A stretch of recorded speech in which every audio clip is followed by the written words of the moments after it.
was stalked, hunted, and ignored by the very systems that were meant to protect me.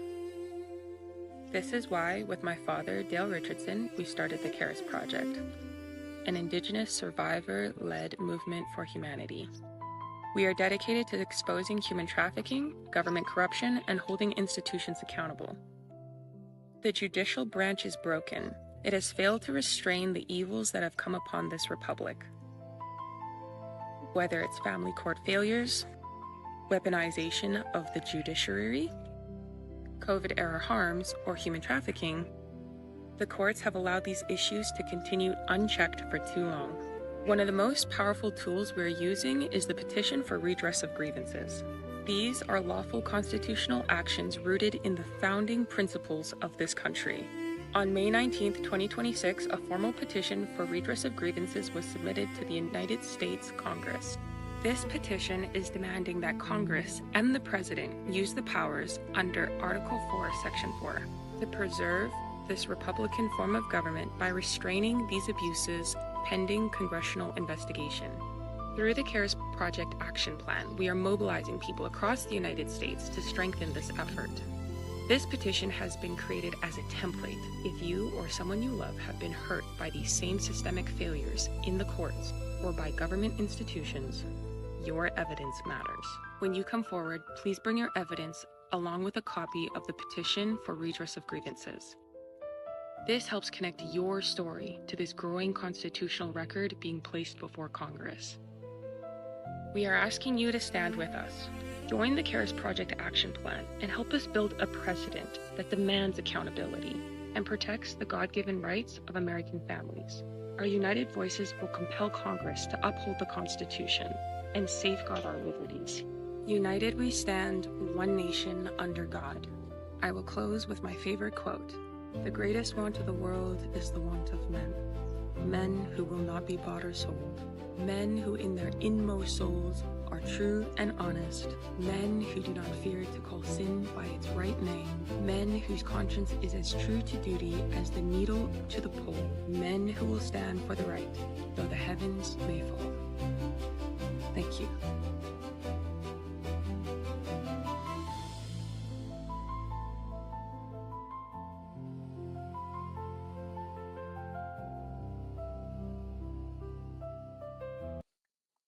Welcome to the CARES Project podcast. Today we have with us Dr. I'm going to mess up your last name, Ron Elfenbein. You got it. You nailed it. You Okay. nailed it. Yeah. All right. So, Nicely done. all right. So I didn't stick my foot in my mouth. Good one. No, Um, sir. No, sir. so you were a doctor that were dealing with the monoclonal antibodies during COVID, and you were completely, attacked by the judicial branch. The U.S. attorneys came after you for some type of what they called fraud, which was clearly not fraud. But you want to kind of get into that and introduce yourself to our audience? Sure. So yeah, I'm an emergency room doctor. I trained at Johns Hopkins, and as you said, during COVID, I was very, very active, and I actually owned an urgent care center, and we became the largest supplier of monoclonal antibodies in the entire state of Maryland. We surpassed Johns Hopkins. We surpassed the University of Maryland. We had, I believe, at one point, three sites where we were administering monoclonal antibodies. And for those of you that don't know, for your listeners that don't know, monoclonal antibodies were essentially the cure for COVID. They were basically an antibody that um, is an antibody is what your body produces to fight an infection. And the monoclonal means one clone. So essentially, they take the most efficacious antibody, the best antibody they can find that works against the virus. In this case, it was COVID-19, but whatever you're talking about, in this case, again, it was COVID, but monoclonal antibodies have been used to treat lots and lots and lots of things since the 70s, actually, all the way things from cancer to autoimmune diseases to other infectious diseases. So this is not a new technology. But so anyway, so they take the one antibody and they clone it a gazillion times. And you have it comes in a little powder, you mix it with some saline, and you drip it into an IV, into your arm over about 30 minutes and or an hour, and you're basically cured of your disease. So it was truly the cure for COVID. And I've never seen anything like it in my entire career as a doctor, how wonderful this stuff was. So I found that initially, when they first talked about it, I read the data, I read the reports, and I started to do my own investigation. And I thought this stuff is amazing. So I found out how to do it myself. And because as an emergency room doctor, I don't really know much about infusing people. You have a heart attack, you have a stroke, you get stabbed, you get shot, you get run over by a car, whatever. I'm your guy, but I don't know how to run an infusion center. So I had to learn all about that. And so I really taught myself. I had to go online and do a whole bunch of research about everything about how to do it. And we opened up one site, and we very, very quickly overwhelmed that site with patients that needed this drug. And the government made it very, very difficult for people to get it. So I said, well, this is crazy. Why are they making it so hard for people to get? We should make it easy for people to get. So that's what we did. And then we opened up a second site. And then actually HHS, the federal government, the United States federal government, reached out to me and asked me to open up a site at FedEx Field where the Washington Redskins play football. So in partnership with HHS, and the Maryland Department of Health and my company, we formed a partnership, and we opened up the site at FedEx Field, and the way we did it there became the national blueprint for the entire country going forward for all monoclonal antibodies for all the infusion centers. And I was on the news. I was on Fox News and CBS and Breitbart and NBC and ABC and you name it. I was on it during COVID, and I was talking about COVID in general, but then I started talking about how wonderful these monoclonal antibodies were and how these things would cure people and really were the cure for this disease. And I started to question the vaccine narrative. I started to say, well, why are we pushing only this one thing when we have a cure? Like, why are we only going down this one road when we have this alternative medicine that has been studied and has been around since the 70s versus the vaccines, which were brand new, had never been tested, and hadn't been proven, but that's all they were pushing. And I said, this doesn't make any sense. Yes. So, what's that? I said, yes, I agree. I, I mean, it really didn't make any sense from any standpoint, certainly not a medical standpoint. And then the administration, the government, the Biden administration started to do something very curious. They started to federalize the distribution of the medication. So they said, we, the federal government, are now going to control the distribution of this medicine. And before they did that, the way it worked was the states would authorize you as a service provider. So I had to apply through the state of Maryland to get a PIN number to be a distributor for monoclonal antibodies, or a provider for monoclonal antibodies. And they came out and inspected, made sure we were doing things appropriately, and they gave us a PIN number. And then you'd log into the distributor's website once a week, and you would order whatever medication you wanted, however much you needed. And the next day, you literally would get a care package on ice of whatever you asked for. And then when the Fed said, "Well, we're going to control it," all of a sudden that number got pretty much cut in half. So you'd ask for 100 doses, you're lucky if you got 50. And certain states got cut off completely, and they just so happened to be red states. And I started talking about that on the news because I thought that was wrong. So the federal And government began to restrict the yes, yes, they started to restrict it to certain states. They said we're going to control it. And then at first they didn't say what criteria they were using. They just said we're going to just stop. We're just going to control it, and we're going to people noticed that they weren't getting it anymore. And if you remember, Florida at the time was Ron DeSantis, the governor, was very, very pro monoclonal antibodies, so much so that he actually was creating like vans that would drive around and give people monoclonal antibodies because he recognized how wonderful this stuff was too. And guess what? The government cut Florida off. And it's kind of awful what they did because Florida has the most at-risk population of all the states in the country. And the highest risk because they're old and they have a lot of yes, medical problems. And yes. there was a Delta outbreak at the time, and they basically consigned all these people to die. So DeSantis wasn't going to let that happen. So he went to the drug manufacturers himself with Floridian taxpayer dollars and said, I will buy them myself, which the federal government then said is illegal. You can't do it. But he did it anyway. So they really tried to make it incredibly hard for him to go out and do that. And meanwhile, I'm sitting here watching and I'm like, what the hell is going on? And my numbers got cut in half. We still had hundreds and hundreds and hundreds of people every week trying to get infused. And luckily, we had built up a little bit of a supply. So we had a little bit of a cushion, but not much. And then the government finally admitted what they were using as criteria. They said, oh, well, we're using equity. as a means to determine who's going to get this medicine and who's not. And I went on the news and I was like, first of all, nobody's ever been able to explain to me what that term means. I don't have a definition for equity, but I can tell you that it certainly has no place in a medical discussion. Okay. That should Yes. be between the doctor and the provider and the patient. And that's it. Nobody else should be involved in that discussion. Yet the No. government decided to insert itself and said, well, equity has to be a factor now, which again, I've never heard of anything being done like this in the history of medicine. And then to make it even worse, at the end of December of 2021, the feds came out and said, well, we're going to shut the whole program down because we believe that there's an Omicron surge going on, and Omicron had reached a tipping point where the medicines wouldn't work against Omicron. And they said that the prevalence of Omicron was 70%, and that was the tipping point. And they said, we're just going to cut the program off. So I went on Fox News and I went on Newsmax, and here's the article from Fox News where Yes. I basically said, it says Maryland doctor says people are, quote, going to die, which is exactly what I said, after Biden administration uses faulty data to snub antibody treatments. And I went on there and I said, first of all, these people don't know what they're doing. Second of all, we don't know what the prevalence is. Third of all, we don't know if this medicine will work or not against Omicron. I haven't seen any data to suggest that it won't, but yet the government declares it's not going to work based on what nobody seems to know. And Yes. and I said they've never been right about anything. No. So No. uh, nothing, zero. They were right about zero when it came to everything about the pandemic. Um, so I went on there and I said they're going to kill people, and then Newsmax called me and said, "Oh, can you come on and talk about your article?" And I went on like 2 or 3 days later, and again, same thing. I was so angry because we had to cancel hundreds and hundreds and hundreds of people who needed these infusions, and I can tell you that a certain percentage of people throughout the country, and it's not a small percentage, who were going to get infused, who couldn't get infused, either died or needed to be hospitalized because of the stupidity of these people. Now, that's unconscionable and that's wrong and that's evil, but that's exactly what they did.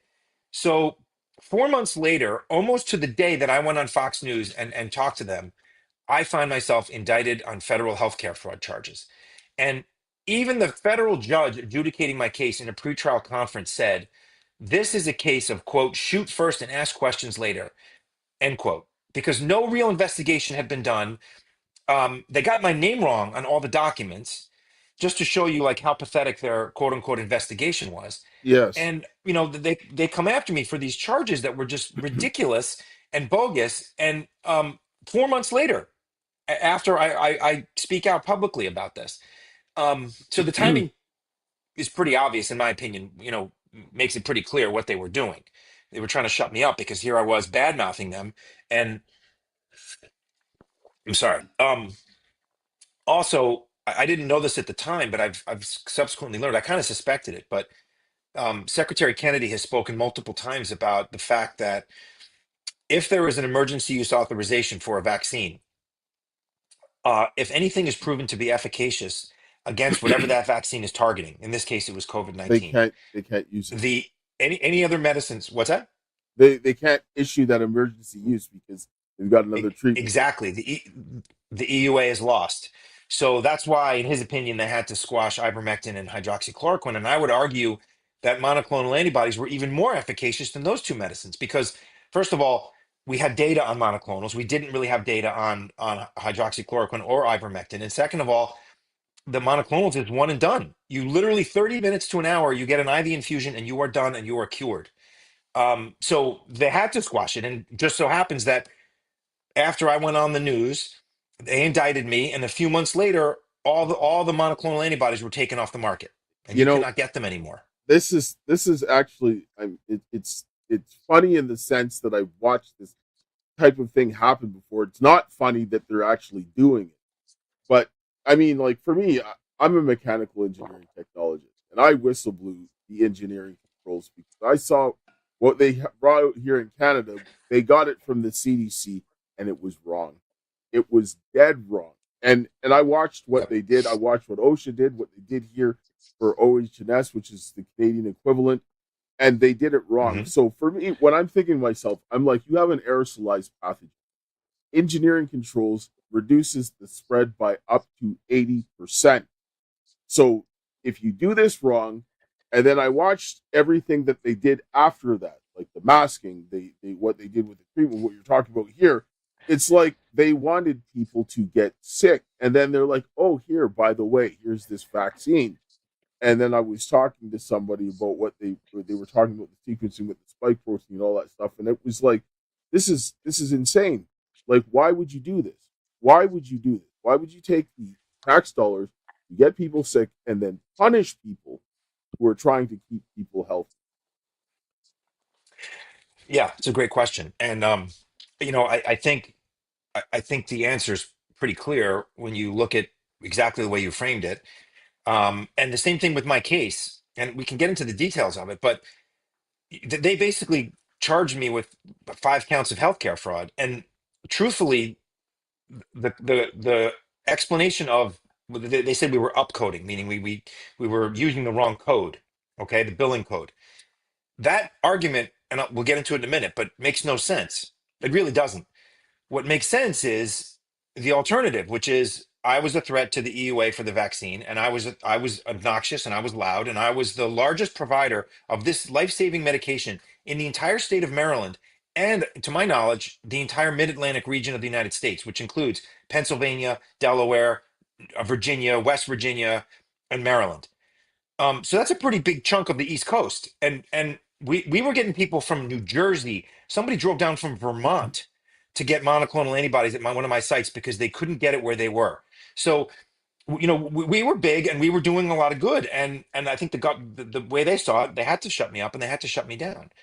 So I think to put this into perspective, like so people understand, you think about fraud and you think about healthcare fraud. What does that involve? Well, typically fraud from the government's perspective involves billing for things that don't actually happen. Okay. Like you see all in the United States now in Minnesota and in California, they're Yes, building this train, this train. Not a single track has been laid.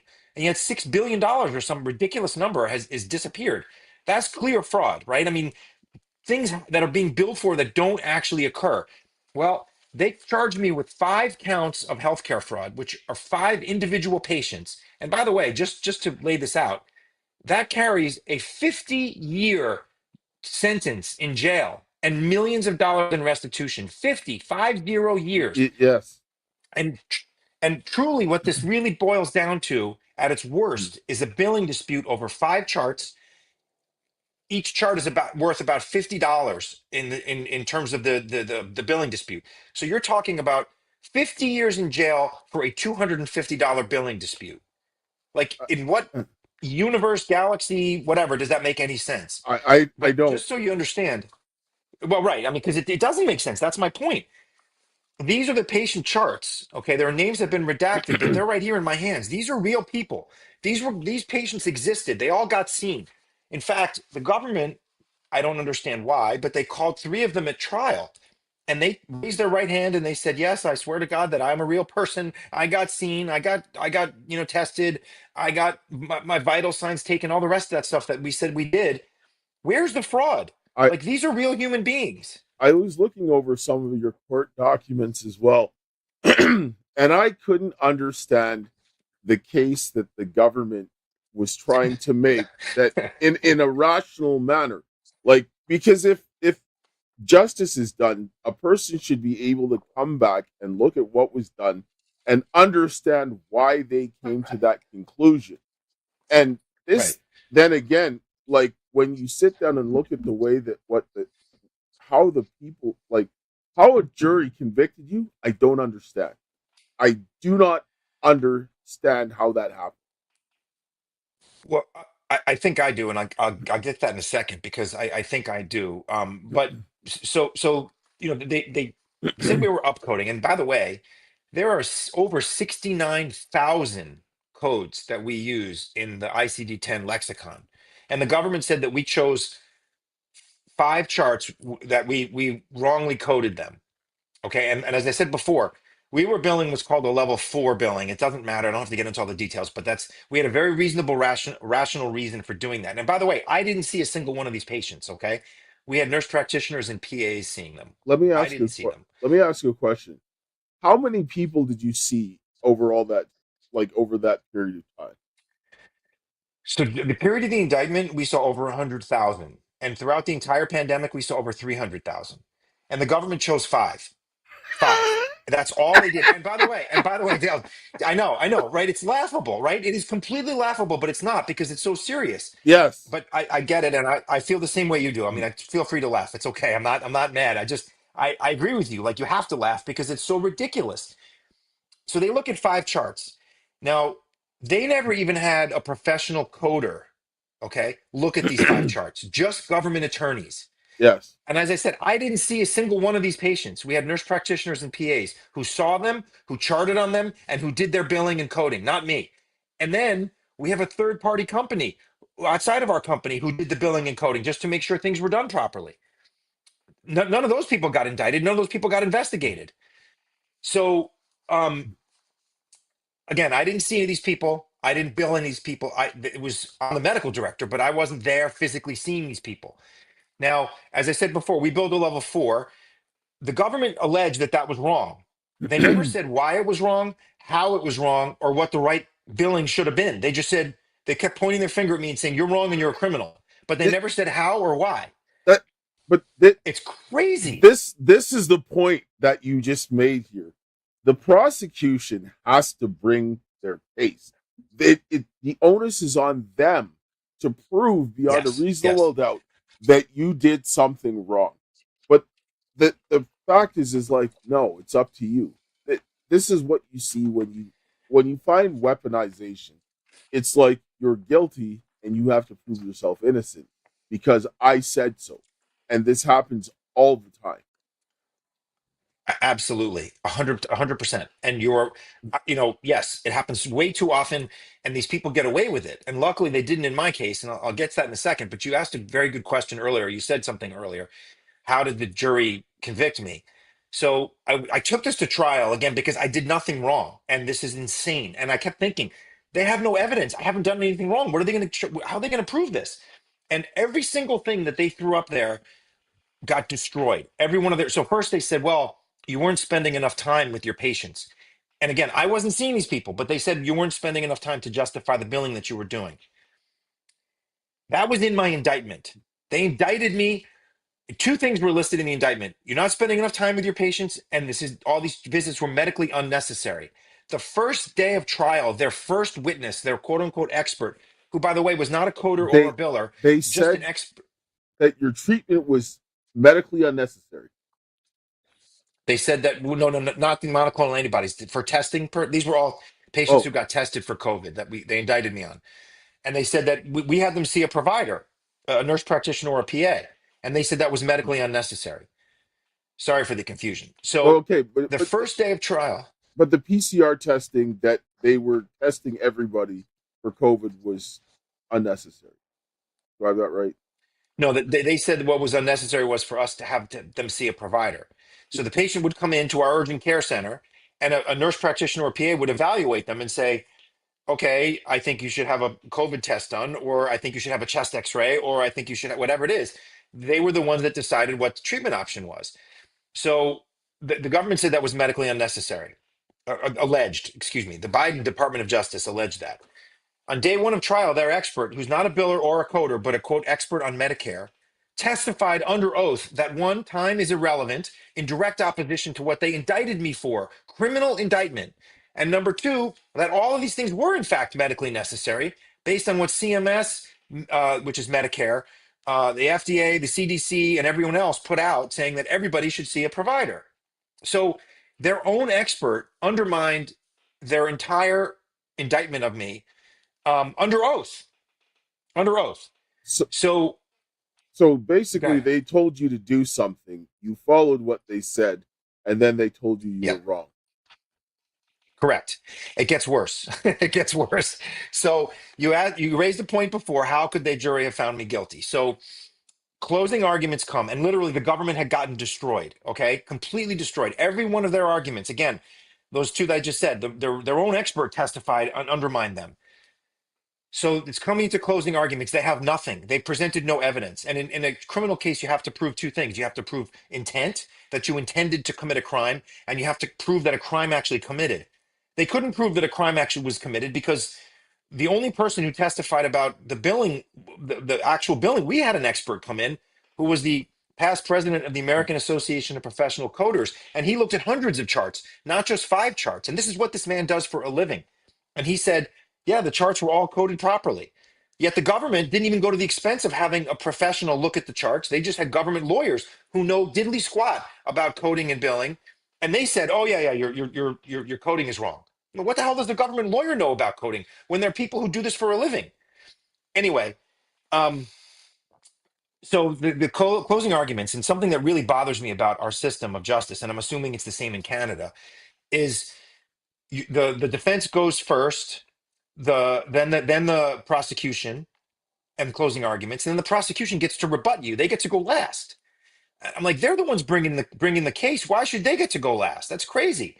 But Yes. anyway, at least in a federal case, they get to go last. So they had no evidence. They had nothing. And by the way, to prove my criminal intent, they put up my tax returns, and they said, and the business's tax returns, and they just pointed to it and said, look how much money he made during COVID. He must be a criminal. I mean, literally, What? that's what they did. That's what they did. And I didn't even make that much money. But regardless, they said, look what he made before COVID and look what he made during COVID. He's got to be criminal. There's got to be something there. And I was just mystified. I'm like, how is anybody buying this ridiculous nonsense? And I don't think that they were.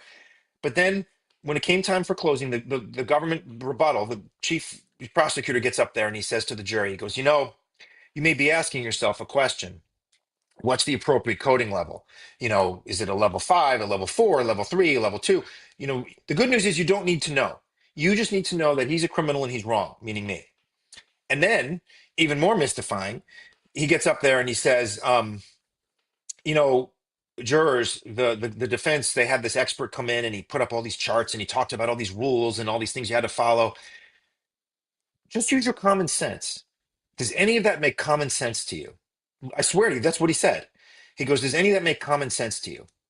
And I think that resonated with the jurors because you know what? He's right. It doesn't make any common sense. But neither does filing your tax return, right? Like none of the government, nothing government makes common sense. That's not how it works. So they basically said, we write these rules. We want you to follow them. You follow the rules. And they said, oh, we didn't want you to follow the rules. You should use your common sense. So the jury votes to convict me. And then the judge, thank God, was paying attention. And he issues this 93-page opinion, which is right here. Yeah, I Um, looked at it. it's unbelievable, right? I mean, he tore the government apart and he basically said they should never have brought this case in the first place. And I mean, I just want to read a couple of my favorite quotes, if that's okay with you. Sure, I highlighted sure. them because it's, Yeah, no worries. Go ahead. he's, he said, no, he said, the government did not carry its burden and no reasonable jury could have so concluded. In the face of a jury conviction, by the way. Um, the evidence weighs so heavily in favor of the defendant that it would be unjust to enter judgment against him, end quote. Um, there can, of course, be no crimes if the defendant complied with those rules, end quote. I mean, and it goes on and on and on, 93 pages of that. So I get acquitted. It's the happiest day of my life, and I'm ashamed to admit that because it's not the birth of my children or my wedding day. It's the date some stranger votes to or decides to issue 93 pages of document granting me my freedom, which is just insane, but that's what happened. And then literally weeks before Trump's about to be inaugurated, the Biden Department of Justice decides to stick it to me one more time and they appeal it. So not only did Judge Berdar, the chief judge of the state of Maryland, by the way, who issued this 93-page opinion, acquit me of all charges, but he guaranteed me a new trial in case that the government appealed, which they did. So I'm now facing a new trial under the Trump administration. And I'm hoping that someone will look at this and be like, this is insane. It's already been adjudicated. There's no evidence here. Like, this is crazy. Why are we wasting time and taxpayer dollars and destroying this man's life? When we don't have anything. And by the way, just to bolster my case, the American Medical Association, I am not a member of, but and I've never been a member of, but they came to my defense and they wrote an amicus brief, which is a friend of the court brief, Hmm. and they said the rules that the government is accusing me of breaking, I did not break, and that's remarkable because the AMA writes the rules. So the writer of the rules basically said, I know, right? I mean, you can't make this stuff up, man. You just I can't. You no, I can't make know. this up. it's just like fact is totally stranger than fiction. It's just mind-boggling. You're like, how can this be happening? But this is where I find myself.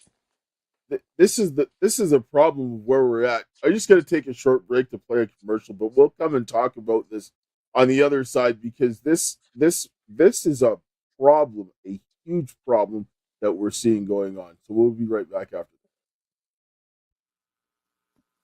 Ontario, co-founder of Mark37.com.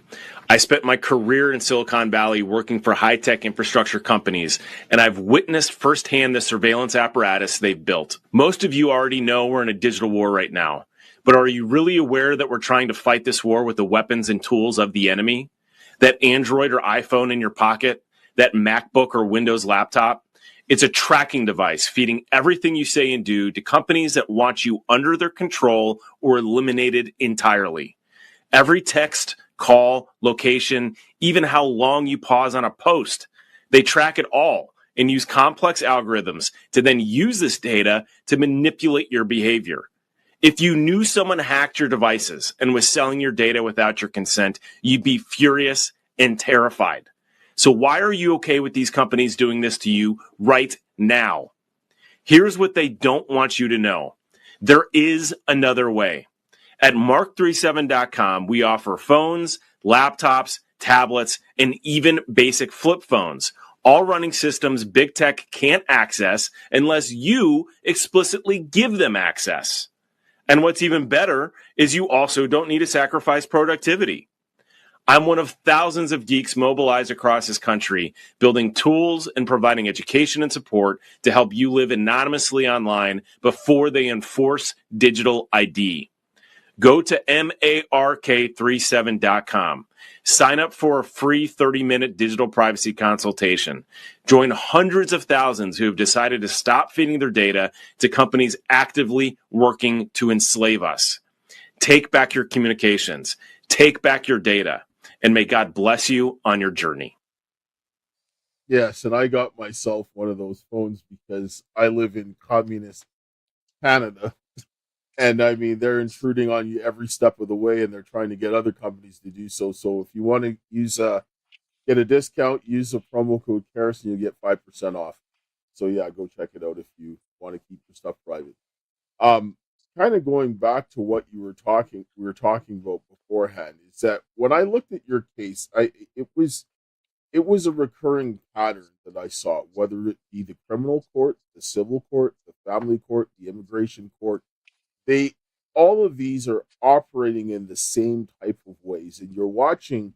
And in your case, the judge, thank God that you got a judge that was like absolutely not with what was being done. Is Yeah, in the normal course of action, you're watching this progression of the prosecution that's coming in, and you're seeing a weaponization, and a lot of the times the judges go along with it. And then if you don't have absolutely. the public, like you were a public figure, which was also working in your favor, because if you got a bad judge and it was in it, you know, that nobody knew about it. And I watch these cases all the time. The outcomes come different, because I know even with my case, I came and I whistle blew in Canada in 2020, like this, like early, like in the spring summer of 2020. I started going off the rails about the engineering controls, because I knew for myself that if I did this, someone would die. In engineering, if somebody makes a mistake, someone's dead. It's not like a banker, oh, well, you lost some money, we can pay it back. If, John can't get Right. back to his family, too bad. And then you go to jail. They start asking questions. And I was like, no. But then the hammer came down. And then I watched every person that was doing this, the hammer came down. And then it seemed that every person who was helping people, the hammer came down. And I'm thinking to myself, this is madness. And then I see the same thing happening with your case, and it's infuriating to watch. I'm not going to lie. I just can't stand it. It is, and it's life destroying and life altering. And I have four kids. I have a wife who's a physician, and it's completely destroyed our lives, like beyond comprehension. That most people just can't understand what that means. Just imagine finding a document that says the United States of America versus your name. I mean, it's like the scariest proposition in the world. And, and then every time you see a black car drive by, you're like, oh my God, is that the FBI coming to spy on me? Is that like literally like you don't want to leave your house. You don't want to pick up the phone. I couldn't sleep for 2.5 years. I couldn't eat anything. I was like a shell of my former self. And Dale, what's remarkable is like if this truly, again, as I said before, like the whole coding issue makes no sense.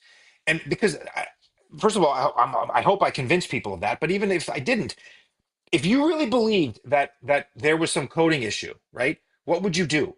You'd pick up the phone like any normal human being, and you would call and say, "Hello, we have a question about your billing. We don't understand what you're doing. Like, could you explain it to us?" That never happened. They never gave me that opportunity.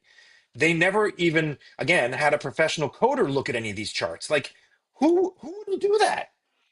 It, I'm not Sherlock Holmes, but for God's sakes, like any reasonable investigator would be like, well, maybe we should have a professional look at these charts to see if they're actually like legitimate or not. But they never did that, and they never talked to my partners. They subpoenaed my Yahoo, my personal email account, but not my business account where I used to talk to all the providers. Like again, I'm not a detective, but that seems like detective stuff 101, and they never did any of that. but It's just like, God. you don't have to be a detective. Like, for example, I was talking to a doctor about a few months back about an infection, and there were some issues going on. And I began to talk to him about the type of questions that you would want to ask. I don't have to be a doctor. There's a certain logic path that you're going to Oh, follow right. to come to find out something. May not be experienced in that thing, but you understand certain types of things you're going to want to know. So when you're sitting down saying you're not a detective, but you understand the process of trying to find information to get to the right answer, right? And that should be common. Absolutely. Yeah, I mean it should be basic common sense. But again, like, as I said, if you are shopping, Dale, and you go to the, I don't know, Home Depot and you're buying a piece of wood and you check out and you think they might have overcharged you, do you like pick up the phone and call the federal government and say, "Hey, I want to start a case here?" Or do you just say to the checkout person, "I think you overcharged me"? Yeah, fix it. Like it's so simple, right? But that never happened. They never gave me that opportunity. Instead, they just came at me with a sledgehammer over 5 charts out of over 100,000 people that we saw, which gives me up to 50 years in jail over a $250 billing dispute. Like this just is insane. That's where it becomes extremely ridiculous because five out of over 100,000, like that's like 0.01%. Like, it's so Right. minuscule. So that falls in within a margin of error of just being an clerical error. Somebody made a mistake along the way, if that's the issue. Because if you're looking at something like fraud, you're going to see a much higher number in a much consistent pattern, right? This is what you're going to see. So when you're sitting down and saying five out of $100,000, even if they were dead wrong, let's just say they were absolutely dead wrong, but five out of 100,000 cases, you're nuts. Like, that's just not even worthwhile. Correct. Correct. And the government didn't even go to the expense of having anybody, again, I keep beating this, I don't mean to beat a dead horse, but having a professional look at those charts. And then you would expect that if they're going to claim that all these charts were fraudulent and we were billing too high of a level, you would have had somebody go through thousands of charts to get a statistically significant number and say, you It's know what? exactly it. But they didn't even do that. They didn't No, even go to the expense of hiring somebody to do that. Like it just boggles the mind how they can bring criminal charges and destroy people's lives and livelihoods. And they took my company from me and everything because they want to. Just because they want to. I understand. It's I understand. They wipe you out financially because my business plan was to keep businesses open because I could use the proper engineering controls and reduce the risk so that people didn't have to use the shirts off their back. And I got destroyed for it. And I Mhm. get it. Like, I get it. When you're out of favor with the government, this happens. They destroy you. Yep. And I can tell you, not to be ethnocentric here, but like this is the most un-American thing you can imagine. And I say that because we pride ourselves in the United States on freedom and liberty and taking away weaponizing the government to destroy somebody is the most un-American thing you can do. The most un-Canadian thing you can do too. I mean, I'll throw Canada in there also because you guys, I love Canada, and I think you guys are big liberty lovers too and freedom lovers. And unfortunately, what's been going on in Canada in the last 5 or 6 years has been horrible, Oh and yes, it's foreshadowing, I think, for a lot worse coming. But this is just the pinnacle of like awfulness when your own government is weaponized against you.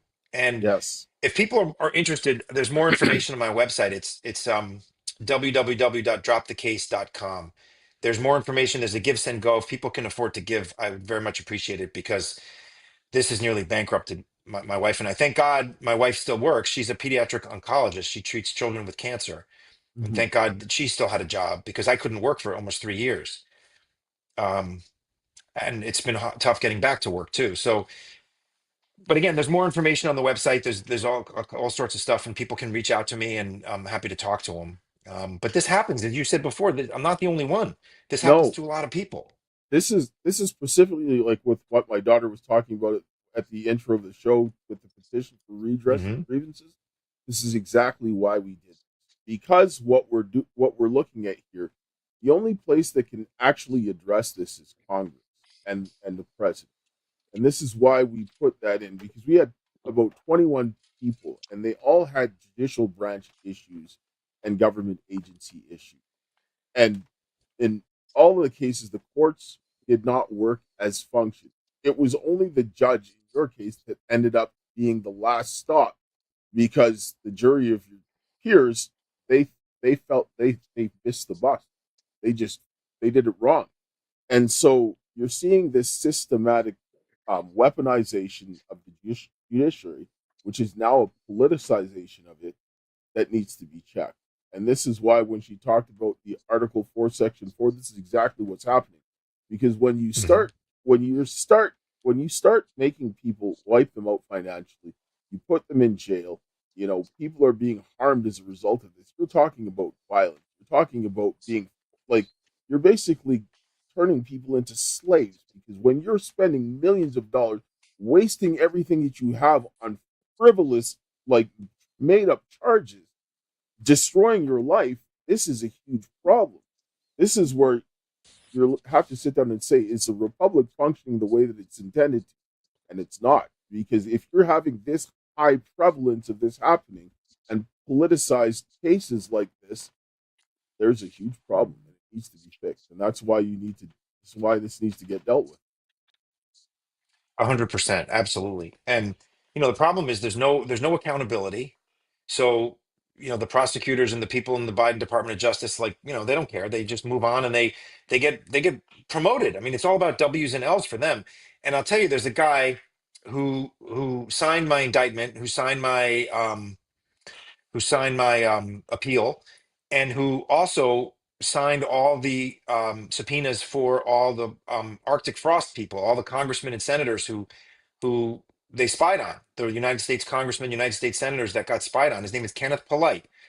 And guess what? He's no longer with the DOJ. He was in the Biden Department of Justice, and now he's some hotshot, you know, lawyer working at a big law firm making, $1,500 an hour.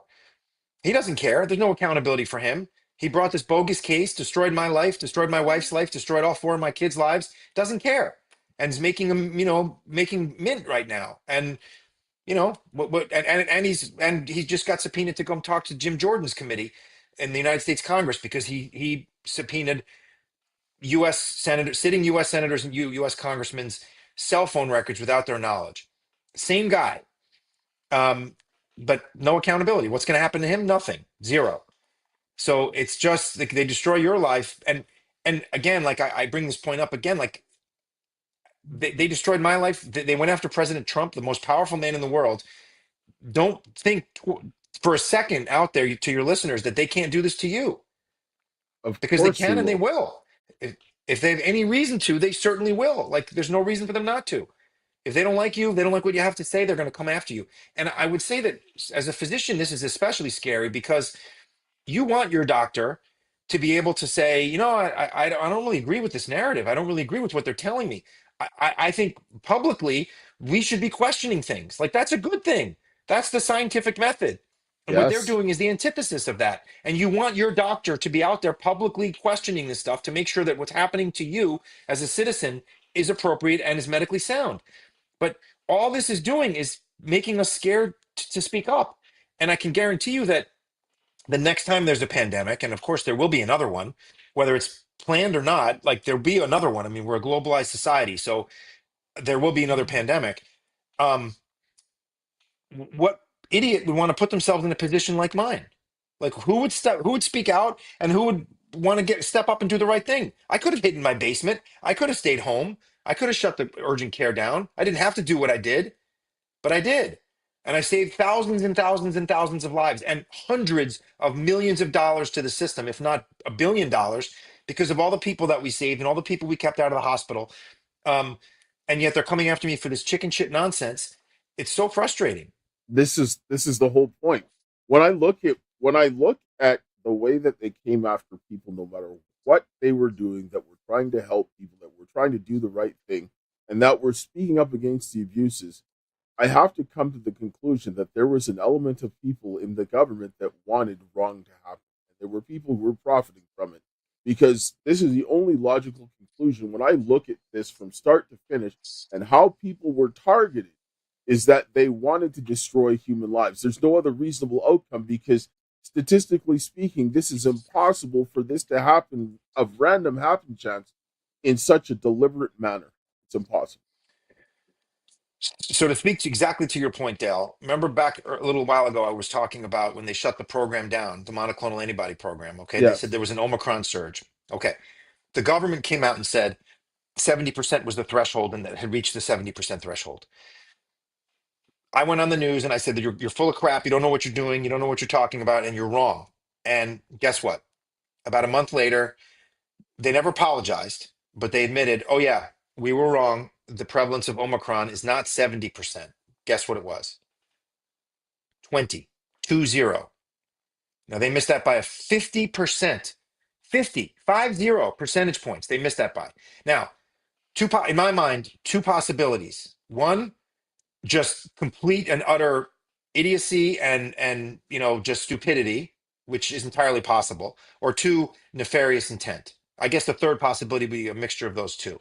To your point that this had to have been done on purpose, because how can anybody make a mistake of that magnitude? And you're not talking about stupid people. I mean, I get the government doesn't work well, doesn't function well, but the people that were doing all this stuff were not stupid. Yes. So I think there had to be some nefarious intent there, and they wanted to shut this program down because it was working, because it was saving people's lives, and it was obviating the need to go out and get a vaccine shot because you didn't have to, because you could get cured. So I didn't need a vaccine when I could get cured. So I firmly believe that that's what happened. Well, for me, when on my for with from looking at the engineering, this for me is where the intent lies because engineering's a funny science. When you see a formula, it's not conjecture, it's not speculation. It's something that they've tested to demonstrate that this is something that replicates something in the real world. Whether you bend the steel by they destroy it, bend it, and test all the properties, so they come up so that when you design something, you can have this working. Same thing with the HVAC systems and so forth. So when I saw what they did, it was impossible for that to be by random happenstance. They took the efficiency away, so it was impossible to work. So they'd have to have paperwork. And so I asked for it, and the Freedom of Information request says the records that you requested do not exist. So I'm like, so somebody had to take something that worked and then broke it and said, here, use this. And it had to go through Yeah. a whole chain of hands. And then I went back and I looked at the CDC, the NIH, the NIAD, and the Public Health Agency in Canada. They all deal with guidelines for BSL-4 labs that use engineering controls so the people don't die, right? So they had full Hmm. awareness of this. And then the CDC put this out and then filtered it out to everywhere. And they used it here in Canada. And every person that came alongside this said, oh, this is okay. No, no, no. That's impossible. In every Right. jurisdiction, no. And why on earth would Pfizer say we can't release the information for 75 years? Yes. Like, why on earth would they ever say that? If their data was so compelling, why would they say we can't release it for 75 years? Obviously, because everyone who would have been harmed would be dead by that point. Otherwise, there's no rational explanation for why it's going to take 75 years for them to release that information. So, yes, there has to be some nefarious intent here. I mean, there's no other explanation for it. Just like there's no other explanation for why they came after me. Their bogus nonsense about this being a coding dispute just makes no sense. It just doesn't make any sense at all. Um, so the weaponization of government's real. There's actually a really great group of people called the Weaponization Watch. That's the name of the group, and that they have a website, weaponizationwatch.com. I would highly encourage people to go to their website and check it out, because this is what they do. They find cases just like mine and other people's, and they highlight them, and then they try to get people resources and help as much as they can, because this is a real thing and it's really happens. And again, like, I mean, I'm not a crazy lunatic. I was like a regular person. I was out there trying to do the best I could during a tough time, saving lives, and they Yes. came after me and they ruined my life. And they guarantee you they would do it to you and do it to anyone who's listening. So, like, you got to be prepared and you got to believe that this stuff happens, because it does. I'm telling you. Yes, and this is something that people have to understand. Liberty is a funny thing. If you take liberty from one person, then you've taken it away from all, and everyone has privilege. Yes, And it's a this is great what point. people have Yep. to understand, because I can't have liberty if my neighbor doesn't have liberty. This is the way it works. And when government start doing these things, and people in position of power, if they're not checked, it will continue.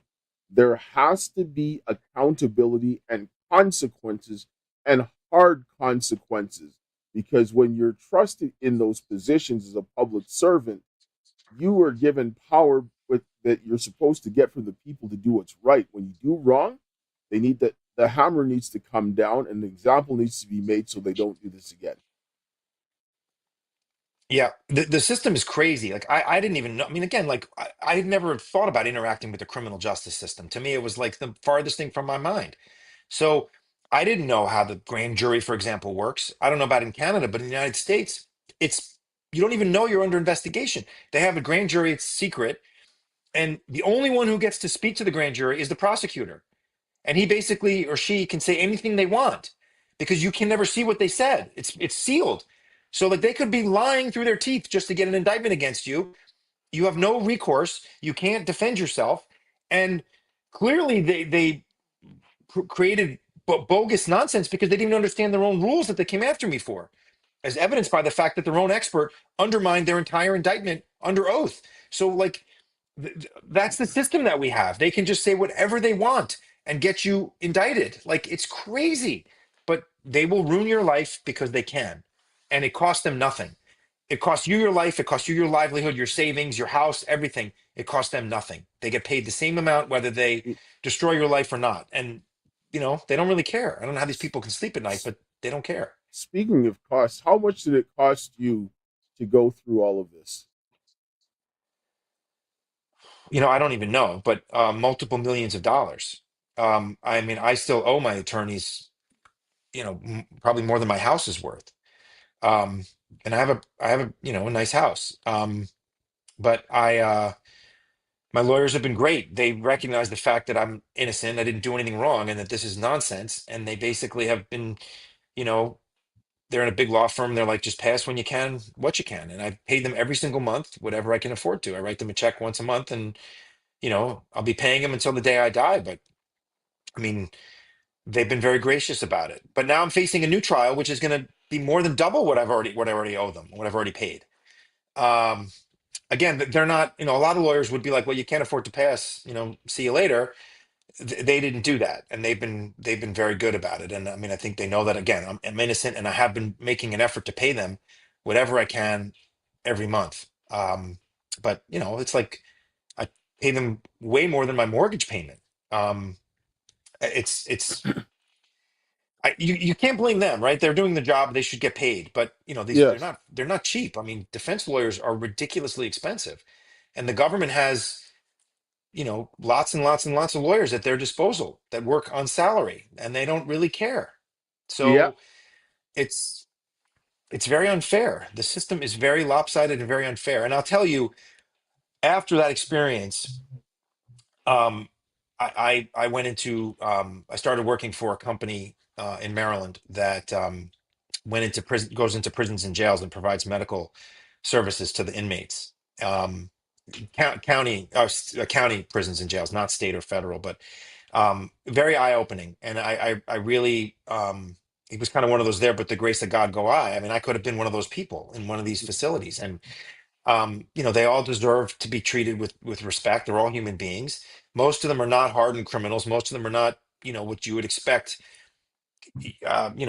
awful people. They were really nice, most of them, and very respectful and very appreciative. So I really, I really liked that job. It was great, and I really got to make a difference in a lot of people's lives, which was very nice.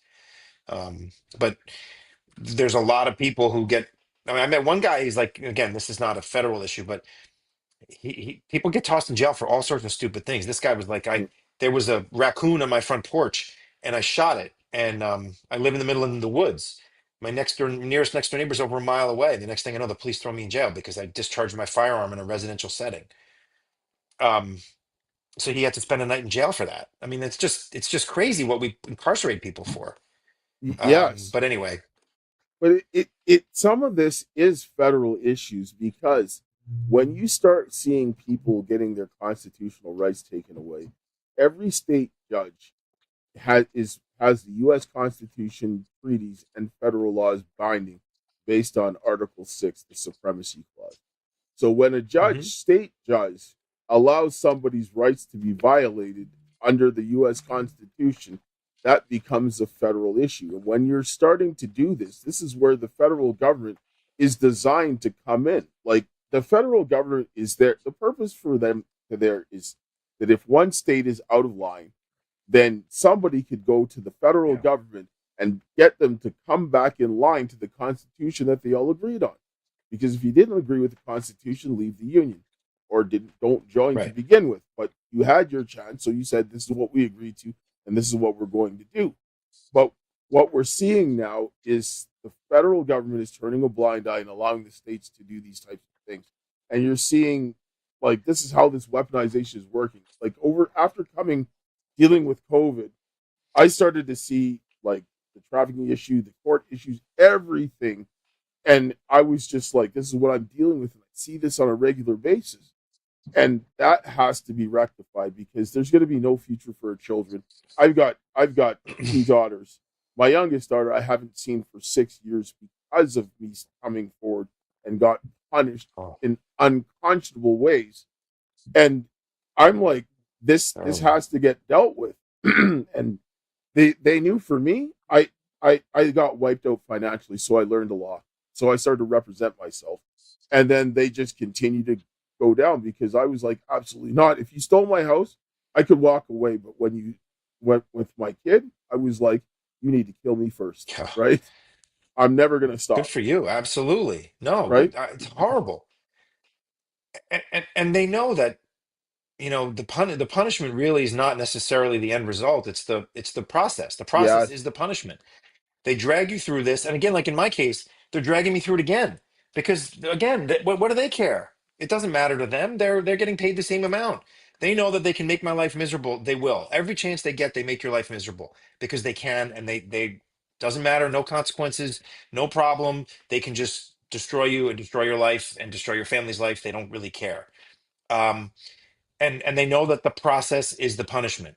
So whether you end up in jail or not, ultimately that's their goal, of course. But you know, along the way, they can make your life hell, and they do. And a lot of people, by the way, a lot of people look at people who plead guilty and say, "Oh, well, they must be guilty because they pled guilty." no, But it's actually the exact opposite. Most people plead guilty because they don't want to face what I've been facing. They can't afford it. The government, by the way, will threaten your family. They didn't do it in my case, but they did it with General Flynn. They threatened to yes. indict his son and I think his wife.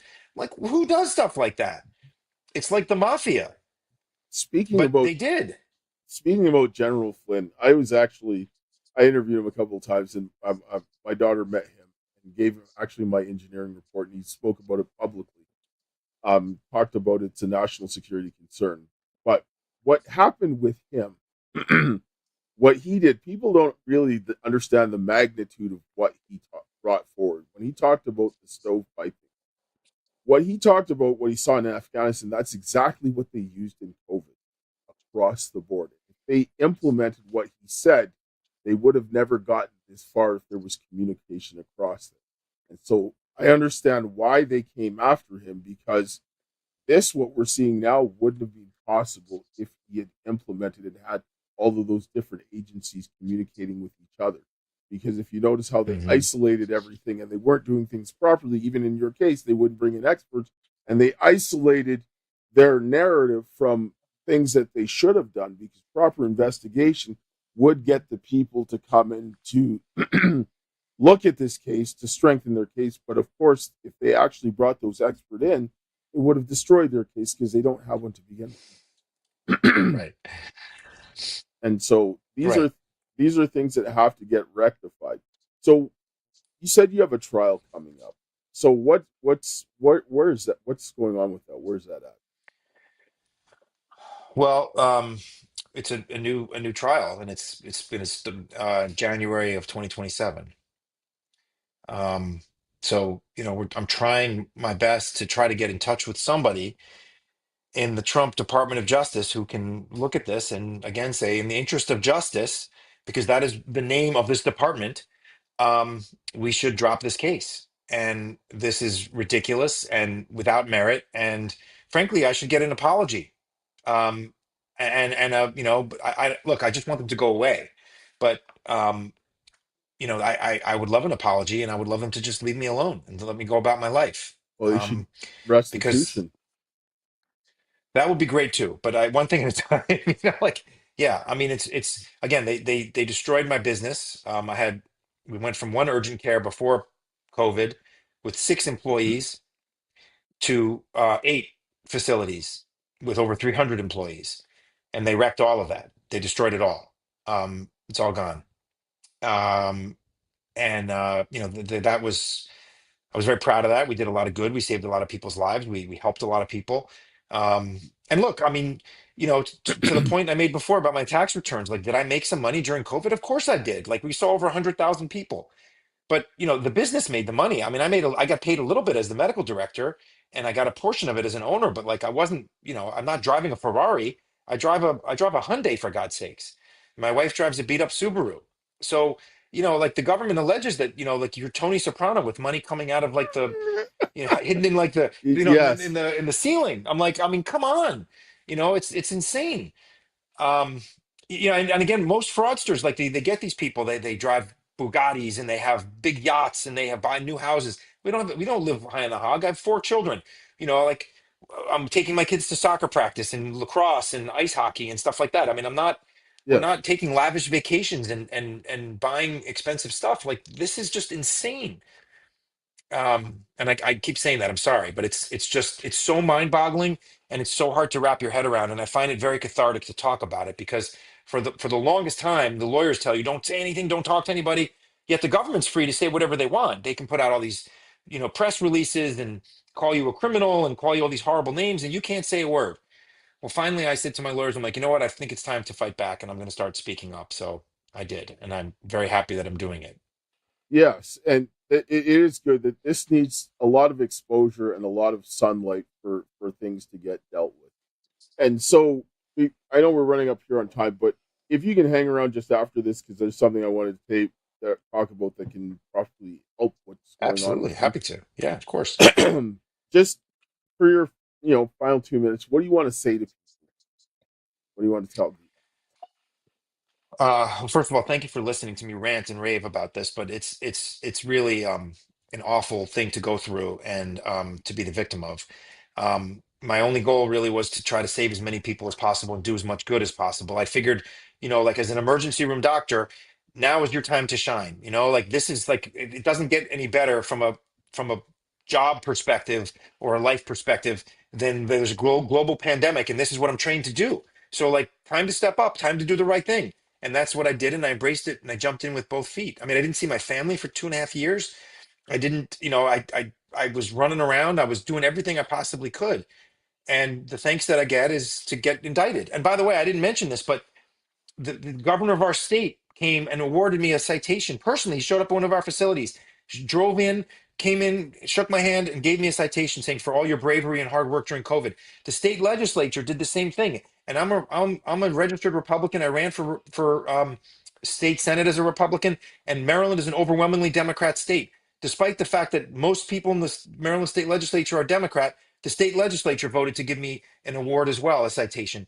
And the Maryland State Medical Society named me its Person of the Year even after I got indicted, which I think speaks to just the work I was doing during COVID. So people jump to conclusions when they see things. The government puts out these press releases, and please just don't jump to conclusions because you don't have all the facts.